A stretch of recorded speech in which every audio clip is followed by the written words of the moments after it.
Olá para você que está nos acompanhando, este é o Papo Livre que está no ar pela TV Indaiá, canal 26 UHF, ou para você que nos acompanha pela Rede Mundial de Computadores no www.tvindaiá.com.br. A nossa programação acontece em tempo real. Você está conosco e eu sou Jair Italiani, aqui comigo o Padre Chico, que vai falar conosco sobre a Casa da Providência, uma obra que é a Igreja de Santa Rita, ele que é pároco da Igreja de Santa Rita aqui, Paróquia de Santa Rita, que faz parte aqui, nós fazemos parte da Paróquia de Santa Rita, e ele vai falar um pouquinho desse trabalho que ele tem desenvolvido. Padre Chico, obrigado por estar conosco mais uma vez, e vamos falar da Casa da Providência, como é que ela começou. Bom dia, Jair, bom dia, ouvintes da TV. Então, a Casa da Providência tem uma história concomitante com a história da paróquia, né? Então, quando foi criada a paróquia de Santa Rita, então existia uma obra chamada Lar São Tarcísio, que abrigava meninos. Era da comarca de Itu, né? Que não tinha comarca ainda. Então, tinha meninos de toda a região. Eu assumi com a paróquia essa obra, mas depois se tornou inviável porque o patrimônio não era nosso. Tá. E a casa precisava de reformas, etc., e não pertencia à obra, nem à igreja, não é? Uhum. Então aí eu me vi obrigado a entregar as crianças para o juiz quando foi inaugurada a comarca de Indaiatuba. Então o juiz determinou que as crianças fossem devolvidas, né, na região toda de Itu. 2 meninos ficaram sem família, então ficaram morando comigo. Então eu criei os 2, né, praticamente. E posteriormente, então, o judiciário conseguiu legalizar a questão do patrimônio, da área, e foi transformado no IAME, o Instituto de Amparo, né, ligado ao judiciário. Ficou alguns anos aí o IAME, e depois, então, foi transformado em FICA, Fundação Indaiatubana, não é? Tá. E, finalmente, daí o prefeito Flávio Tomin, na época, pediu para a paróquia assumir a obra. FICA, na verdade. O FICA, na verdade, não é? Que estava também em crise, não é? Então, nós assumimos e transformamos em Casa da Providência, como abrigo. Tá. Então, ali era uma situação um pouco promíscua ali na casa, né? Ficavam meninos e meninas juntos, né? E com todos os problemas. Idade de adolescência, exatamente, tudo mais. E na época o juiz então pediu que eu desse assim, uma assistência paroquial, né? Então, uma vez por semana eu passava por lá, no domingo, etc., para ver um pouco a criançada. E observando também esses problemas todos, sobretudo a promiscuidade. Até que o prefeito Tony, então, passou para nós a obra. Então, aí nós, primeira providência foi separar os meninos das meninas, não é? Então, nós alugamos uma casa e depois lá na chácara da paróquia nós construímos uma casa para abrigar as meninas, e os meninos ficaram aqui na cidade. Tá. E então nós fomos tocando a obra, né, nesse ritmo, e aí por causa de conflitos legais, né, com o judiciário, porque machucava muito porque as crianças criam um clima de família. Criam um vínculo. Um vínculo, não é? E o judiciário vê a lei friamente. Então, às vezes, o que acontecia? O juiz determinava a adoção de uma criança. Então ele chamava a criança no fórum para audiência, e do fórum a criança já ia embora. Então os que ficavam lá em casa ficavam tristes, né? Tristes, choravam. Então aquilo foi criando assim um estado de espírito muito ruim. Então aí nós decidimos entregar, hoje é a Irmã Dulce, né? Hoje é onde funciona a Irmã Dulce. Isso, então nós entregamos a nossa obra de abrigos para o Irmão Dulce. E ficamos com creches. Entendi. Então nós decidimos trabalhar com creches para você poder trabalhar a criança e a família. Tá. Não é? Então nós temos hoje 4 creches, não é? Nós abrigamos por volta de quase 900 crianças. Nossa! Né? As 4 creches. temos o Colégio Santa Rita, temos um centro de atendimento que é aqui próximo da TV, para meninos e adolescentes no horário alternativo. O inverso à escola. Isso, inverso. Tá. Para tirar da rua, né? Uhum. Então, e temos uma oficina de caridade, Santa Paulina, ali na frente da igreja, que confecciona enxovais para crianças recém-nascidos. Ah, que legal. Nós fornecemos 50 enxovais por mês. Puxa vida. Entendeu? Completo, né? Completinho. Completinho. Padre Chico, quantas pessoas envolvem essa obra assim da comunidade? Nós estamos com funcionários, nós estamos com quase 200. Nossa, 200 funcionários. É uma empresa. É, uma empresa. E tem voluntários também ou não na obra? Tem voluntários, sobretudo na oficina, né? Santa Rita, nós trabalhamos com voluntários. São 40 mulheres. Quer dizer, praticamente tem quase 250 pessoas envolvidas no projeto. Ah, sim. E a creche atende crianças desde quantos anos? Desde recém-nascido? Como é que é? Tem desde 4 meses, né? 4 meses até... Então a nossa meta, assim, como objetivo, porque a Casa da Providência foi crescendo, né? Não é que ela nasceu grande.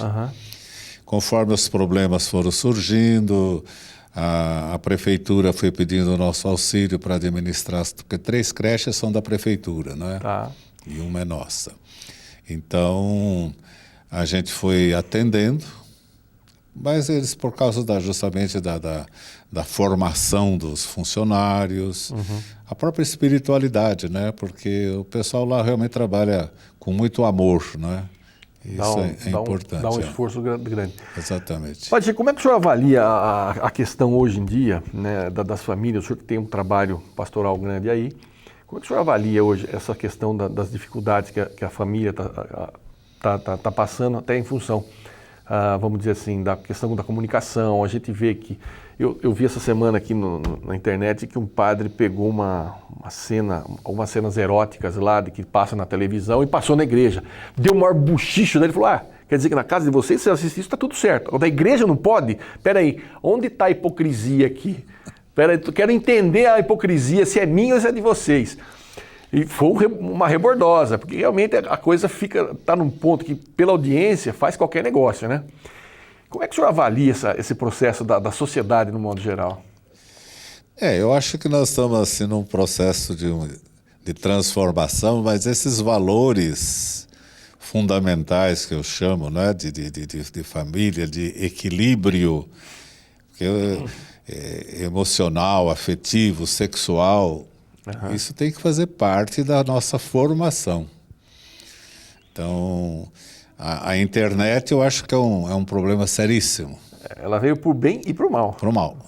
E hoje ela é usada, não é que ela seja pro mal, ela é um mau elemento, porque ela tira a criança, sobretudo, do convívio da sociedade. Então, hoje você percebe isso, que as crianças, os adultos também, está todo mundo com o celular na mão, né? Entendeu? E ali, na internet, não tem o controle. Não tem E a criança recebe a informação... crua. Sem ter a formação. Não é? Então, eu admiro um padre fazer isso que esse padre fez. Não é? Ele diz que é porque... Eu não me lembro o nome da cidade, mas eu me lembro que eu li isso em vários lugares diferentes, que ele falou assim, ele pegou essas cenas da novela das 9, né, e passou lá, né, e o pessoal ficou, mas o que é isso? Ele falou assim, não, eu só estou querendo entender se a hipocrisia é minha ou de vocês, porque vocês vêm aqui, fazem, tem um comportamento, mas na casa de vocês isso aí rola solto, seus filhos estão na sala assistindo, e aí? Como é que faz? Quer dizer, aqui não pode, mas na casa de vocês pode, então a gente precisa entender onde pode e onde não pode, como é que fica a questão da formação. Foi assim, pega para capar, porque o pessoal tomou um choque. Eu acho que foi um tratamento de choque realmente, né, que ele quis dar ali e deu. Eu achei muito interessante. Eu acho que isso que eu digo, acho que é um desequilíbrio até dele, porque a nossa formação também não foi sólida, né? Isso eu digo com 50 anos de experiência de padre, né? Então a nossa formação foi muito assim, moralista, legalista, né? E a gente não foi introduzido nos problemas da vida, não é? Os padres, né? O clero. Então é até concebível que isso aconteça uma coisa dessa, né? Porque você tem que ter o equilíbrio hoje de saber mostrar para a família, para a criança, para o adolescente, a vida como ela é. Aquela coisa de que o mundo não tem dó de ninguém. Ele é duro e é cruel. Não tem essa. Exato, Porque eu sou, não sei o que, eu vou aliviar. Se você não tiver um bom preparo, você vai sofrer. Na verdade é isso. Então, mas eu digo assim, do ponto de vista da igreja, eu acho que ainda ela é muito moralista. Quer dizer, o problema é o sexo. Entendi. Não é? Então, o problema não é o sexo. O problema é a sexualidade, não é? Masculina e feminina, que tem que ser educada um para o outro. Agora, às vezes o pecado na igreja se reduz a sexo. Então, você vê que o problema que está sendo criado agora pelo próprio Papa Francisco, né, com essa convocação do sínodo para discutir o problema da família. E ele vai justamente colocar um pouco essas famílias que ele chama as famílias feridas. Famílias que se separaram, segundo as uniões, etc., né? E a proposta dele é que essas famílias sejam acolhidas na igreja, na comunidade, como famílias feridas e que precisam, então, do nosso socorro, do nosso auxílio, da nossa solidariedade, do nosso acolhimento, e não de condenação legal, né? Não do desprezo, na verdade. Então, qual é o pomos da discórdia aí dentro da igreja agora? Os legalistas, né? Então não é permitido uma união de um homem e uma mulher que vivem um relacionamento fora do casamento, que foi aquele da igreja, né? Então o problema é a relação, não é a convivência, não é o entendimento, não é o bem-estar, até para educar uma criança. Exatamente. Estou conversando aqui com o Padre Chico, ele é o nosso pároco aqui da Igreja de Santa Rita. Eu vou para um rápido intervalo, daqui a pouquinho eu volto, continuo falando com ele e eu quero falar com ele agora nesse segundo bloco sobre justamente essa missão do Papa Francisco, esse que tem sido seguramente um dos papas mais carismáticos da Igreja Católica. Não sai daí, eu volto já já.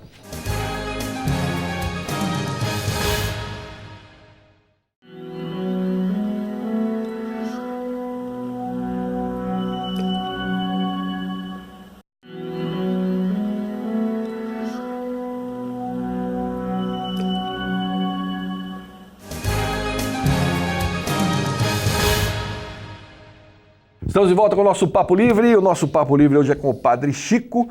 Padre Chico, nós falávamos no primeiro bloco, até deu uma encerradinha ali no fechamento do primeiro bloco, já dando uma pincelada nas ações do Papa Francisco. E nós conversávamos aqui agora no intervalo que o Papa Francisco seguramente é um Papa, acho que um dos mais carismáticos que a Igreja Católica já teve, pelo menos dos que eu conheci, que foi desde do Paulo VI até agora. Teve o João Paulo II, que já era uma figura carismática, mas eu tenho a impressão que o Papa Francisco está superando isso justamente por esse jeito simples de ser. Como é que o senhor avalia esse trabalho do Papa? Então, eu acho que o Papa realmente a providência de Deus agindo na Igreja como um instrumento, não é, de salvação, vamos dizer, para o mundo todo. Então eu faço uma distinção entre igreja e religião. Certo. A igreja é o projeto de Jesus que está no Evangelho. A religião é a maneira como cada um acolhe aquilo e celebra. Então os fanatismos, os fundamentalismos, etc., estão nas religiões, não na igreja de Jesus Cristo. Então Francisco incorporou a igreja questionando todas as religiões, inclusive a católica. Não é? Eu acho interessante porque ele fez uma afirmativa assim, que Jesus não era católico, né? Ele diz isso. Então... E ele vai, não. Eu até, aliás, por um acaso, esses dias eu estava assistindo um filme que a história acontecia na década de 60, e a aluna, a diretora da escola, uma escola de meninas, uma escola de formação católica, na Inglaterra, católica não, lá é anglicana, né? Anglicana. Mas, de qualquer forma, dissidente da Católica. É uma dissidência da Católica, e eles chegaram lá num determinado momento.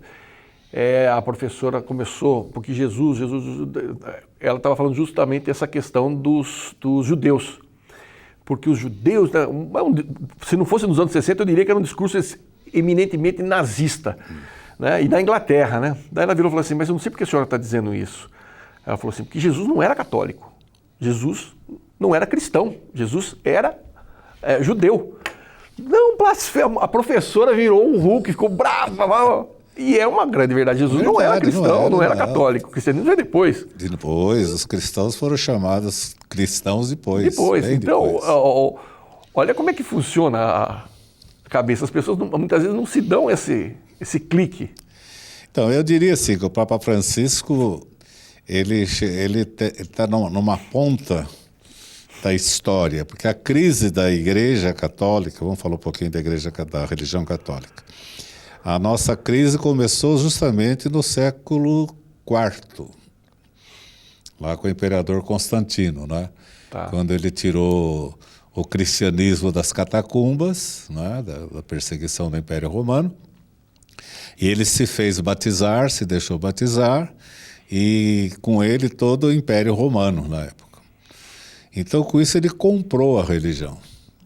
Porque o Papa da época, então, que vivia de modo clandestino, ele passou a ter o status de rei. E o imperador deu lá uma basílica. Basílica quer dizer isso, né? Casa do rei. Entendeu? Então deu a basílica, os bispos eram príncipes, os cardeais, então, não é? Todas aquelas vestimentas. Então, aí começou a problemática da igreja. Envolvida com o poder civil, né? Então, bom, aí toda a história da igreja, você vê que ela tem crise. Toda a história da igreja. Uhum. Né? Todos os papas, né, comprometidos com... Nós temos papas que foram santos, tudo bem, mas sempre a religião comprometida com a política. Não é? Até que o Vaticano se torna um Estado, e o Papa passa a ter o status de presidente da República, né? Uhum. Então o poder tomou conta da igreja. Então, veja, isso tudo veio até Bento XVI. Até que Bento XVI não suportou a carga. A pressão. Né? Então ele teve que renunciar. Ainda bem que ele renunciou. Olha, dona Dilma, veja lá, hein? Mas foi um gesto bonito até, sim, né? Mas ele não sabe que ele renunciou forçado, né? Uhum. Pela conjuntura. Então agora surge o inesperado. Um Papa que vem latino-americano, que vem do fim do mundo, como ele disse. Então, ele começou a mudança desde o primeiro gesto, quando ele foi escolhido ali, não é? Então ele não se revestiu, ele só pôs a batina branca e não pôs nenhuma outra veste pontifícia. Até hoje ele anda... E até hoje ele não pôs nenhuma veste pontifícia. Eu estou Papa. Então ele foi lá, ele pediu para o povo abençoá-lo, lembra, ele se abaixou, né? Então ele foi tomando atitudes assim que foram chocantes no primeiro momento, para a alta cúpula. Para o alto clero. Entende? Para o povo foi uma delícia. Né? Ele não tomou posse dos aposentos pontifícios até hoje. Está lá confinado no quartinho dele de 70 metros quadrados. Então, isso tudo é um discurso silencioso. Não, e ele almoça no refeitório. Exatamente, com os funcionários. Então, a postura dele. Ele fala muito mais com as atitudes para dizer a igreja que nós precisamos ser hoje. É a igreja servidora. Então, nesse contexto, ele pode, então, fazer as viagens que ele faz e dizer o que precisa ser dito. Sem medo, sem... Você vê que em todo lugar ele vai com aquela batidinha, eu achei bonito quando ele tropeçar no avião. No avião lá. E ele tava com a calça preta por baixo. Por baixo. Não tem...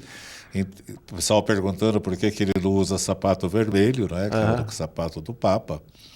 Então eu digo assim, então desde o começo as atitudes deles contestam a igreja que está aí. E com isso, evidentemente, ele está ganhando inimigos dentro da igreja. Com certeza. Né? Então, eu sempre digo, eu rezo todo dia para ele acordar vivo. Porque por qualquer... Eu tenho um amigo meu que diz isso, eu gosto de repetir porque é uma grande verdade. Qualquer instituição, por mais pura que ela possa ser, ao ter o envolvimento com o elemento humano, ela perdeu a pureza. Ela perdeu parte da sua... Aí tem a corrupção do dinheiro também. Claro, né? É onde entra o ser humano, né? O ser humano, exatamente. Então o Papa tem consciência dessa igreja, que ele está conduzindo essa igreja.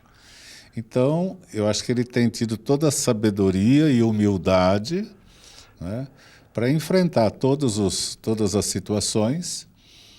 Então, você vê que a presença dele em Cuba, por exemplo, né, foi uma presença assim que quem pode contestar? Porque, assim, e vamos combinar que é um país onde a igreja foi vamos dizer, banida. Foi banida. A igreja foi banida. Então, como é que funciona lá? A igreja foi banida, o pessoal diz que não acredita em Deus, mas o Papa é um líder religioso, da magnitude que é um Papa, vai lá e consegue fazer reatar dois grandes rivais. Exatamente, Estados Unidos e achei interessante que ele foi na casa do Fidel Castro. Ele foi na casa Foi na casa, né? Entende? Veja, um Papa sai e vai na casa do Fidel Castro. Então não foi no lugar público, nada, né? Então acho que esses gestos são aquilo que você falava há pouco. Ele está chamando os que estão de fora. Está arrebanhando aqueles que... Está arrebanhando por quê? Porque ele vai convencendo. Não, ele já disse claramente que ele não quer fazer proselitismo, ele não quer que esse pessoal todo seja católico, não é isso. Ele quer chamar todos para uma vida de justiça, de fraternidade, de acolhimento. Claro. Então o Papa ele é muito, muito consciente do papel dele e muito convicto da pobreza. Né? Que é, na verdade, uma das grandes... Eu também, essa semana apareceu uma foto lá onde fica a cadeira do Papa, né? Então mostra uma foto do Ratzinger, né? Do Bento XVI, todo paramentado, aquele trono de ouro, a estola vermelha, o sapato vermelho, o tapete vermelho, e mostra agora com Francisco no mesmo lugar, uma cadeira de madeira e ele de branco, sem tapete vermelho. Sem tapete Aí a foto diz assim, a imagem diz tudo. Eu achei isso fantástico, falei, não, eu ainda fiz um comentário, eu falei, esse é o meu Papa, esse cara é o que eu posso dizer de um Papa Pop, porque ele é um cara muito tranquilo. Uma das primeiras notícias que eu tive dele que me chamou a atenção foi que depois que ele foi eleito, né, Papa, ele estava, não sei em que lugar, ele foi no ônibus com os demais cardeais, fez questão de parar no hotel onde ele estava, desceu, foi pagar a conta e foi embora. Não, a conta é minha. Eu fiquei muito feliz que até o padre Quevedinho, que morava aqui em Itaici, agora está em Belo Horizonte. O Quevedinho é amigo pessoal dele, né? Como jesuíta, né? E o Bergoglio frequentava a família do Quevedinho lá na Espanha. Então eles se comunicam. E eu fiz, então, agora, quando eu fiz 50 anos de padre, então eu fiz uma lembrança minha, eu pus a igreja de Chico, que sou eu, né? A Francisco, né? Legal. Então eu fiz um postal e pedi para o Quevedinho mandar. O Quevedinho mandou. Legal. E o Papa me mandou uma bênção, então, entendeu? Uma bênção apostólica. Que bacana. E assinado por ele mesmo. Que bacana. Entende? Então, eu achei assim uma atitude, porque normalmente ele não assina essa bênção, é o secretário de Estado que assina. E nessa que me mandou veio a assinatura dele, Francisco, né? Que bacana. Então ele é um homem assim muito, muito receptivo. E simples. Eu acho que essa simplicidade do Papa Francisco é o que cativa. Que o senhor falou, padre, que com as atitudes dele, ele fala muito mais no silêncio do que nas palavras, mas as palavras também são duras. São duras. Veja no Congresso americano, ele foi lá, que lá é a casa do capeta, para dizer a verdade, porque a indústria armamentista mantém aquele povo lá. Isso não quer dizer que é capetóleo, né? É um capetóleo. É um capetóleo, né? A indústria armamentista, a indústria do dinheiro está ali muito bem segmentada e representada, e ele vai lá, a indústria da destruição, vamos dizer assim, do desmatamento e tudo mais, e ele foi lá dizendo o seguinte, olha, da poluição, se não cuidar, todos nós vamos morrer, então nós temos que cuidar do meio ambiente, tem que cuidar do planeta. A encíclica que ele escreveu, né? Laudato Si, é sobre a casa comum. Casa comum, que é o planeta. Ali faz todas as denúncias, todas as esperanças, não é? Mas ele chama a atenção do mundo. Chama a atenção do mundo. Eu tenho um cunhado que ele é um ambientalista e tal, e é um cara distante de igreja e tudo mais. Ele chegou outro dia em casa deslumbrado com essa encíclica. Falou, eu não tinha lido, mas que fabuloso, que sensacional. Um líder como o Papa, quer dizer, olha como ele mexe com as pessoas. Mas veja que interessante. Ele chamou para assessorá-lo nessa encíclica também, entre outros, o Leonardo Boff. Leonardo Boff. Né, que foi banido. Banido da igreja por causa dessa técnica, não da teologia, mas dessa ideia dele de preservacionismo, de coisa e tal. E eu li também um artigo do Boff, logo que saiu a encíclica, o próprio Boff dizendo que é o que ele vinha dizendo há muito tempo e que as pessoas estão fazendo ouvido moco para ele. E veja, o Boff é tão assim, equilibrado também, que o Boff não foi até Roma ainda, para não afrontar o Papa Bento. Entendi. Ele acha que se ele for lá e Francisco recebê-lo... vai ser uma afronta ao antecessor. O Papa Bento vai ficar constrangido, então ele prefere não ir. Não é? Quer dizer, um homem humilde também. Claro, ele podia falar, agora eu vou, né? Agora eu vou sapatear com os sapatinhos vermelhos lá também. Padre Chico, a conversa está muito boa, mas lamentavelmente o tempo nos devora aqui. Eu quero agradecer a sua participação mais uma vez. Venha outras vezes. É sempre um prazer tê-lo aqui no nosso programa. Eu que agradeço, viu? E quando precisar, estamos às ordens aqui. Mais uma vez, muito obrigado. Tá bom, obrigado a você. Você aí de casa, obrigado pelo carinho da audiência e da paciência. Eu fico por aqui, a gente se vê no próximo encontro. Até lá, fique com Deus. Muita paz.